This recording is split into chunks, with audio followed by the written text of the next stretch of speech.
नमस्कार साथियों, मैं स्वागत करती हूँ आपका अपने channel wifi study with Nandini में, जिसमें हमने वीकली करंट अफेयर की एक सीरीज स्टार्ट करी है, जिसका फर्स्ट पार्ट मैंने पहले ही अपलोड कर दिया है और सेकंड पार्ट मैं आज लेकर आई हूँ। तो आइए हम देखते हैं कि क्या होता है देश और विदेश में 1 से 7 जनवरी के बीच में। फर्स्ट क्वेश्चन, ग्रामीण विकास मंत्रालय ने ग्रामीण अर्थव्यवस्था को बदलने वाले विचारों, समाधान और कार्यों कार्यों को आमंत्रित करने के लिए प्रज्वला चैलेंज लॉन्च किया है। क्या लॉन्च करा है? प्रज्वला चैलेंज लॉन्च करा है। और उसके पीछे का मोटिव या उद्देश्य क्या है? उद्देश्य ये है कि किस तरीके से ग्रामीण अर्थव्यवस्था को, इकोनॉमिकल कंडीशन को इनहेंस किया जाए, बढ़ाया जाए, इम्प्रूव करा जाए, और जो समस्याएं आ रही हैं उसको किस तरीके से उसका समाधान किया जाए, कौन से काम किए जाए, नए विचार कौन से हैं, थॉट्स के ऊपर काम किया जाए। ये सारी विचारधारा के साथ ये लॉन्च किया गया है। और हमारे जो ग्रामीण विकास मंत्री हैं वो कौन है? गिरिराज सिंह। हाल ही में यानी दिसंबर के माह में जो जीएसटी कलेक्शन है उसमें 15% की वृद्धि हुई, 15% इनहेंस हुआ, 15% बढ़ गया और ये बढ़कर कितना हुआ? 1.49 लाख करोड़ रुपए तक पहुंच गया है। कर्नाटक राज्य ने कलसा बंदूरी परियोजना को मंजूरी दी है। कहां पर? कर्नाटक राज्य में। और हम बार बार कर्नाटक राज्य को पढ़ रहे हैं। कर्नाटक राज्य बेहतरीन काम कर रही है सहकारिता के क्षेत्र में, जिसके बारे में हमने पिछले वीडियो में पढ़ा था। और साथ में ही कर्नाटक राज्य, ये कलसा बंदूरी परियोजना क्या है? देखो, महादई नदी है कर्नाटक में, जो बेलागवी जिले से निकलती है और गोवा में अरब सागर में जाकर गिरती है। इस परियोजना में अ, इस परियोजना में क्या किया जा रहा है कि एक प्रकार से दो तरीके के नालों पर परियोजना बनाई जा रही है। मतलब इस तरीके से नाले निकाले जा रहे हैं कि वो कर्नाटक राज्य का जो भीतरी हिस्सा है वहां पर जल की आपूर्ति यानी पानी, वाटर सप्लाई को ज्यादा से ज्यादा बढ़ावा मिल सके, उसकी पूर्ति हो सके। और इसका विरोध करने वाला जो राज्य है वो गोवा है। पहली अंडर वाटर मेट्रो दिसंबर 2023 तक कंप्लीट हो जाएगी। ये मेट्रो जो बन रही है, कहाँ पर बन रही है? पश्चिम बंगाल राज्य के राजधानी कलकत्ता से प्रारंभ हो रही है। और देखो ये कहाँ पर बनेगी? ये हुगली नदी के नीचे बन रही है। और ये हावड़ा और कोलकाता मेट्रो संपर्क की परियोजना है और हुगली नदी के में ये परियोजना स्टार्ट करी गई है। ये मेट्रो बनाई जा रही है, जिसके बारे में कहा जा रहा है कि ये दिसंबर 2023 तक कंप्लीट हो जाएगी।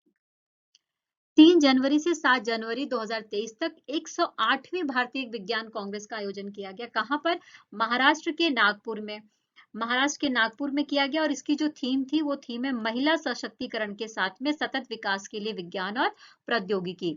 और महाराष्ट्र वो राज्य है जहां पर जिसने कोविड के बाद से सबसे ज्यादा उद्योग इस स्टेट में लगाए गए हैं। टाटा सन्स कंपनी के पूर्व निदेशक आर के कृष्ण कुमार का निधन हो गया। ये किसके थे? टाटा सन्स कंपनी के पूर्व निदेशक थे। इनको पद्मश्री मिला हुआ था और ये 84 साल के थे। इंडियन ओवरसीज बैंक आईओबी के जो नए एमडी और सीईओ नियुक्त हुए हैं वो हुए हैं अजय कुमार श्रीवास्तव। कौन है? अजय कुमार श्रीवास्तव को नियुक्त किया गया है। हाल ही में जो ब्राजील के एक नई राष्ट्रपति बनी है, और जो ब्राजील के नए राष्ट्रपति उनका नाम क्या है? लुइस इनासियो लूला डा सिल्वा। ये ब्राजील के 39वें राष्ट्रपति के रूप में इन्होंने शपथ ली है। पुर्तगाल के स्ट्राइकर क्रिस्टियानो रोनाल्डो ने सऊदी अरब के अल नसर के फुटबॉल क्लब में ये शामिल हो गए हैं। यानी जो सऊदी अरब का फुटबॉल क्लब है अल नसर जिसका नाम है, उसको इन्होंने अपना लिया है। किसने? क्रिस्टियानो रोनाल्डो ने। भारत के जानवरों के लिए ये पहली बार हुआ है, गुजरात राज्य में स्टार्ट किया है। भारतीय जानवरों की नस्ल को सुधारने के लिए उस उत्तम किस्म के पशुओं को उत्पन्न करने के लिए, रिप्रोडक्शन के लिए इस्तेमाल किया गया है। और ये क्या है? एक पहली मोबाइल आईवीएफ लैब स्थापित किया गया है। कहाँ पर? गुजरात राज्य में। ए, हमारा जो भारतीय वायुसेना है उसकी जो पश्चिमी कमान है, भारतीय वायुसेना की पश्चिमी कमान को संभालने वाला एयर मार्शल कौन बना है इस टाइम पर? वो बने हैं पंकज मोहन। कौन बने हैं? पंकज मोहन जी बने हैं। गृह मंत्री और सहकारिता मंत्री अमित शाह ने क्या किया कि कर्नाटक के देवनहल्ली में सेंट्रल डिटेक्टिव ट्रेनिंग इंस्टीट्यूट की आधारशिला रखी है। देखो फिर से कर्नाटक का नाम आ गया। और ये किसने किया है? अमित शाह ने किया है। अमित शाह ही ने वहां पर जो वहां का मांड्या जिला था उसमें एक दुग्ध डेयरी का भी उद्घाटन किया था कर्नाटक के। 200 बिलियन डॉलर संपत्ति गंवाने वाले व्यक्ति पहले व्यक्ति बन गए हैं। उनका नाम क्या है? Elon Musk. एलन मस्क जो करते हैं उसमें नाम कमा देते हैं। इसमें भी उन्होंने नाम कमा लिया कि 200 बिलियन डॉलर की संपत्ति गंवाने वाले व्यक्ति बन गए। कौन? Elon Musk. और इनसे कुछ महीने पहले अमेजॉन के मुखिया जेस जेफ बेजोस ने भी ऐसा ही काम किया था। अब देखो क्रोएशिया यूरोजोन में शामिल होने वाला 20वां देश बन गया है। ये यूरोजोन क्या होता है? यूरोजोन वो देश होते हैं जो आपस में उनके नागरिक बिना पासपोर्ट के एक देश से दूसरे देश में जा सकते हैं। ये यूरोपीय संघ के जो ये देश हैं इसमें शामिल होते हैं। तो क्रोएशिया भी इसमें शामिल हो गया है और 1 जनवरी 2023 से ये शामिल हुआ है और इसने अपनी मुद्रा बदल के यूरो को अपना लिया है। भारत के 78 नंबर के शतरंज ग्रैंड मास्टर कौन बन गए हैं इस समय? तो कौस्तुभ चटर्जी बन गए हैं। और 77 नंबर के कौन थे? तो 77 नंबर के थे ग्रैंड मास्टर आदित्य मित्तल। भारतीय रेलवे भारतीय रेलवे शून्य कार्बन उत्सर्जक बनना चाहती है, मुक्त करना चाहती है, जीरो कार्बन उत्सर्जक बनना चाहती है। और इसका जो इसने अपना जो एटीट्यूड रखा है, इसके लिए इसने जो टाइम फिक्स किया है, वो टाइम फिक्स किया है इसने 2030 तक का। और ये चाहती है कि बिल्कुल हरा भरा वातावरण रहे, कम से कम कार्बन उत्पन्न करें, ऐसी चीजें बने जिससे कम से कम कार्बन निकले। स्वीडन ने 2023 के पहले 6 महीने के लिए यूरोपीय संघ परिषद की अध्यक्षता संभाली है। देखो स्वीडन ने 2023 में जो पहला 6 महीना है ना, 12 महीने का एक साल होता है, तो 6 महीने वाला जो सदस्यता है वो किसने संभाली है? स्वीडन ने संभाली है। यूरोपीय संघ परिषद अपने संघ के सभी सदस्यों को अध्यक्ष बनाता है, तो उसमें स्वीडन का इस बार नंबर है और ये स्वीडन तीसरी बार कर रहा है ऐसा।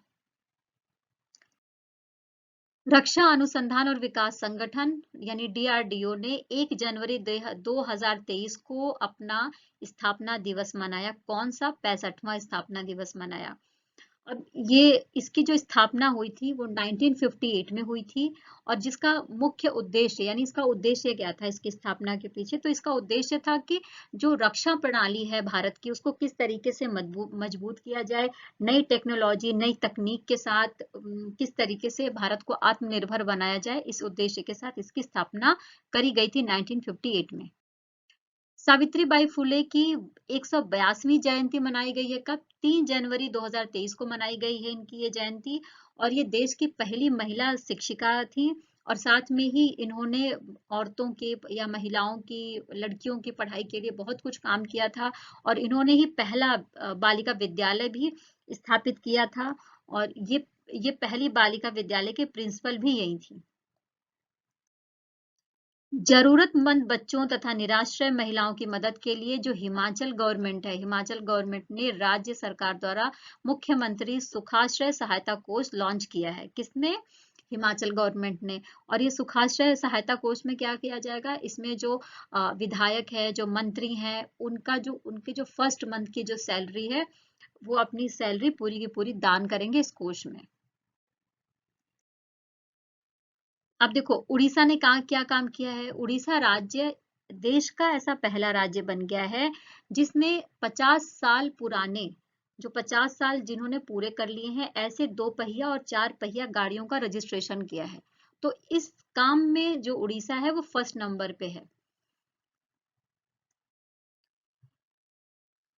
चुनाव आयोग ने त्रिपुरा राज्य में वहां का जो मतदान है उसका परसेंटेज बढ़ाने के लिए 90% तक उसको लाने के लिए एक मिशन चलाया है और उस मिशन का नाम है 929 मिशन 929।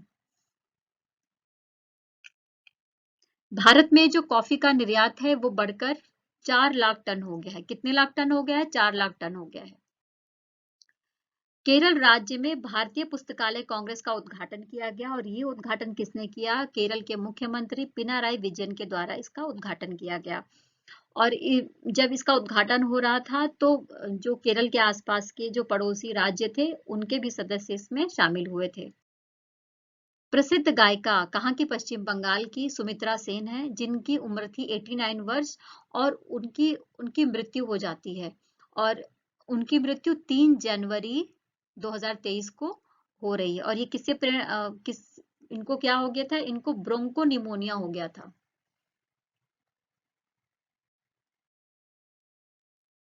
त्रिपुरा राज्य ने बिजली वितरण नेटवर्क में सुधार के लिए एशियन डेवलपमेंट बैंक के साथ 2275 करोड़ रुपए के समझौते पर हस्ताक्षर किया। किसने? त्रिपुरा राज्य की गवर्नमेंट ने, यानी जो बिजली वितरण का जो नेटवर्क है उसको सुधारने के लिए एडीबी के साथ करा है। और इसका जो मुख्य उद्देश्य है वो क्या है? ऊर्जा की सुरक्षा हो, इसकी गुणवत्ता हो और इसके साथ साथ में ही सभी हिस्सों में, त्रिपुरा के हर एक हिस्से में जो ये बिजली की सुविधा है, ऊर्जा की जो ये सुविधा है वो पहुंच पाए। चुनाव आयोग ने मतदाताओं को मतदान के प्रति जागरूक करने के लिए लोक गायिका मैथिली ठाकुर को बिहार राज्य का स्टेट आइकॉन नियुक्त किया है। किसने? भारत निर्वाचन आयोग ने बिहार राज्य में जो मतदान को बढ़ावा देने के लिए, चुनाव को बढ़ावा देने के लिए एक आइकॉन बनाया है। किसको? वहां की एक प्रसिद्ध गायिका है मैथिली ठाकुर, उनको बनाया है। हाल ही में चीन ने अमेरिका में अपने राजदूत किन गांग को नया विदेश मंत्री बनाया। किसने? चीन ने बनाया। ये पहले कहाँ थी? ये पहले अमेरिका में चीन की राजदूत थी। इनका नाम क्या है? किन गोंग नाम है। अब ये क्या है? विदेश मंत्री है। किसकी? चीन की विदेश मंत्री है। भारत में काकी माधवराव द्वारा नई पुस्तक ब्रेकिंग बैरियर लिखी गई। ब्रेकिंग बैरियर किसके द्वारा लिखी गई पुस्तक है? काकी माधवराव के द्वारा लिखी गई पुस्तक है जिसका नाम है ब्रेकिंग बैरियर। हाल ही में प्रवासन और गतिशीलता पर भारत और ऑस्ट्रिया के बीच समझौता हुआ है। प्रवासन का मतलब कि जो भारत को छोड़ के ऑस्ट्रिया में बस गए हैं या ऑस्ट्रिया को छोड़ के भारत में आ गए हैं, उन लोगों पर बातचीत। और इसके अलावा जो है उनको किस तरीके से वापस बुलाया जाए जो अवैध तरीके से चले गए हैं या भारतीय छात्र हैं, इन सब के बारे में एक समझौता किया गया है भारत और ऑस्ट्रिया के बीच में। असम राज्य में जो उसका असम राज्य का जो धुबरी जिला है, दुबेरई लिखा हुआ है यहाँ पे, जो धुबरी जिला है वहां पर एक मटिया बाग हवा महल है। तो मटिया बाग हवा महल का अधिग्रहण कर लिया गया असम राज्य के द्वारा। उत्तर प्रदेश सरकार द्वारा यूएई आधारित कंपनियों के साथ 18,590 करोड़ रुपए के समझौते पर हस्ताक्षर किए गए हैं। यूएई का मतलब संयुक्त अरब अमीरात। तो संयुक्त अरब अमीरात से रिलेटेड जो कंपनियां हैं उनके साथ में ये समझौता किया गया है उत्तर प्रदेश की गवर्नमेंट के द्वारा। और उत्तर प्रदेश गवर्नमेंट के जो मुख्यमंत्री हैं वो कौन है? योगी आदित्यनाथ हैं। प्रधानमंत्री के द्वारा कोलकाता में राष्ट्रीय जल और स्वच्छता संस्थान का उद्घाटन किया गया। कहां पर? कोलकाता में वीडियो कॉन्फ्रेंसिंग के माध्यम से ये उद्घाटन किया गया है। 4 जनवरी 2023 को विश्व ब्रेल दिवस मनाया गया। देखो 4 जनवरी 2023 को विश्व ब्रेल दिवस मनाया गया। और ये जो ब्रेल दिवस है ये फ्रांसीसी शिक्षक लुई ब्रेल की जयंती के रूप में मनाया जाता है, पूरी दुनिया में मनाया जाता है। उत्तराखंड सरकार ने राजस्व पुलिस व्यवस्था को समाप्त करने का निर्णय लिया। देखो उत्तराखंड राज्य सरकार के या उत्तराखंड में कोई ऐसे पर्टिकुलर पुलिस व्यवस्था नहीं होती जैसे कि दूसरे स्टेट में होती है। उस तरीके ट्रेनिंग नहीं होती, उस तरीके से भर्ती नहीं होती, बल्कि जो वहां पर प्रशासनिक काम कर रहे होते हैं, पटवारी, कानूनगो, तहसीलदार, इन्हें ही जो है वहां पे पुलिस के काम सौंप दिए जाते थे। लेकिन जब यहाँ पर अंकिता भंडारी हत्याकांड हुआ तो उसके बाद से ही उत्तराखंड सरकार ने इस पुलिस व्यवस्था को समाप्त करके प्रॉपर पुलिस व्यवस्था जैसी होती है, कानून के माध्यम से भर्ती होती है, ट्रेनिंग होती है, उस तरीके से अब ये बनाएंगे यहाँ पर भी। केंद्रीय रक्षा मंत्री राजनाथ सिंह ने अरुणाचल प्रदेश राज्य में बॉर्डर रोड ऑर्गेनाइजेशन ने एक एक ब्रिज बनाया है जिसका नाम है सियोल, उसका उद्घाटन किया। देखो, जो बॉर्डर रोड ऑर्गेनाइजेशन है, बीआरओ है, उसका संगठन ही इस उद्देश्य से किया गया कि ये भारत के पड़ोसी देशों के साथ जो बॉर्डर साझा होते हैं, वहां पर ये रोड, ब्रिज, पुल, ये सारी चीजें ये बनाएंगे। तो अरुणाचल प्रदेश में बनाया गया है, और इस पुल का या इस ब्रिज का नाम क्या है? सियोल। और इसका उद्घाटन किसने किया है? रक्षा मंत्री राजनाथ सिंह के द्वारा इसका उद्घाटन किया गया। भारत पे के सीईओ कौन है, यानी किसको नियुक्त किया गया है? तो श्री नलिन नेगी को भारत के सीईओ के रूप में नियुक्त किया गया है। मणिपुर राज्य के चिलिया राय समुदाय द्वारा गान नगाई उत्सव मनाया गया। कौन सा उत्सव? गान नगाई उत्सव। कहाँ के राज्य के, कहाँ, कौन सा राज्य? मणिपुर राज्य। कौन सा समुदाय? चिलिया राय समुदाय। और यहाँ पर ये जब मनाया जाता है तो इसके पीछे का कारण ये होता है कि फसल का एक उत्सव है ये, यानी फसल की कटाई, फसल पक जाती है तो उसके उसके खुशी में ये उत्सव मनाया जाता है मणिपुर में। मध्य प्रदेश, जिसकी राजधानी भोपाल है, मध्य प्रदेश राज्य सरकार ने मुख्यमंत्री आवासीय भू अधिकार योजना प्रारंभ करी है। कौन सी योजना प्रारंभ करी है? मुख्यमंत्री आवासीय भू अधिकार योजना। इसमें क्या किया जाएगा? इसमें मध्य प्रदेश में जिनके पास घर नहीं है उनको मध्य प्रदेश सरकार द्वारा लगभग 600 स्क्वायर फीट का प्लॉट उपलब्ध कराने का उद्देश्य है। नई दिल्ली में साड़ी महोत्सव, जिसका नाम है विरासत, प्रारंभ हुआ। विरासत जो साड़ी महोत्सव है, कहाँ प्रारंभ हुआ? नई दिल्ली में प्रारंभ किया गया। और इसका उद्घाटन किसने किया? हमारी जो माननीय वित्त मंत्री है श्रीमती निर्मला सीतारमण ने इसका जो है उद्घाटन किया है। और इस समय जो जो उपलब्ध था, राज्य मंत्री श्रीमती दर्शना जरदोस और अन्य महिला सांसद भी इस टाइम पर उपलब्ध थी। 4 जनवरी 2023 को राष्ट्रपति द्रौपदी मुर्मू ने राजस्थान के जयपुर में संविधान उद्यान का उद्घाटन करा है। किसने? राष्ट्रपति द्रौपदी मुर्मू ने। कहां पर? राजस्थान के जयपुर में। किस चीज का उद्घाटन किया? संविधान उद्यान का उद्घाटन किया 4 जनवरी 2023 को। उसका उद्देश्य क्या था? इसका उद्देश्य है कि जो भारतीय संविधान है उसके आदर्शों के प्रति लोगों को जागरूक किया जाए। संविधान कैसे बना, उसके पीछे का जो कारण था, और उसको कितना टाइम लगा बनने में, कौन कौन लोग शामिल थे, इन सब बातों से लोगों को जागरूक कराया जाए। एचडीएफसी बैंक, जो भारत की प्राइवेट सेक्टर में जो सबसे बड़ा बैंक है भारत का, वो एचडीएफसी बैंक है। इसने डिजिटल सेवा में बदलाव के लिए एक साझेदारी की है, एक समझौता करा है। किसके साथ? माइक्रोसॉफ्ट के साथ। अहमदाबाद दिल्ली संपर्क क्रांति एक्सप्रेस का नाम बदल दिया गया है, और इसका नाम अहमदाबाद दिल्ली संपर्क क्रांति एक्सप्रेस का नाम बदलकर अक्षरधाम एक्सप्रेस कर दिया गया है। और ये किसके नाम पर क्यों किया गया है? देखो, जो स्वामी नारायण संस्थान है और इनके आध्यात्मिक गुरु थे स्वामी नारायण, तो उनको श्रद्धांजलि देने के उद्देश्य से ऐसा किया गया है।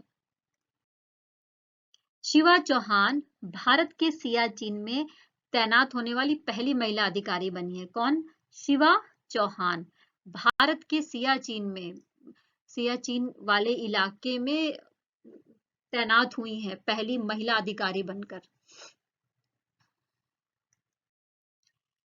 देश में बेरोजगारी दर दिसंबर में बढ़कर 8.3% तक पहुंच गई है। कितने प्रतिशत तक पहुंच गई है? 8.3% तक पहुंच गई है। और इसको किसने बताया है? इस आंकड़े को किसने बताया है? तो centre for monitoring Indian economy के द्वारा ये आंकड़ा प्रस्तुत किया गया है। इसके साथ ही ये वीडियो यहीं पर समाप्त होती है। आई होप कि आपको ये वीडियो समझ में आई होगी, अच्छी लगी होगी।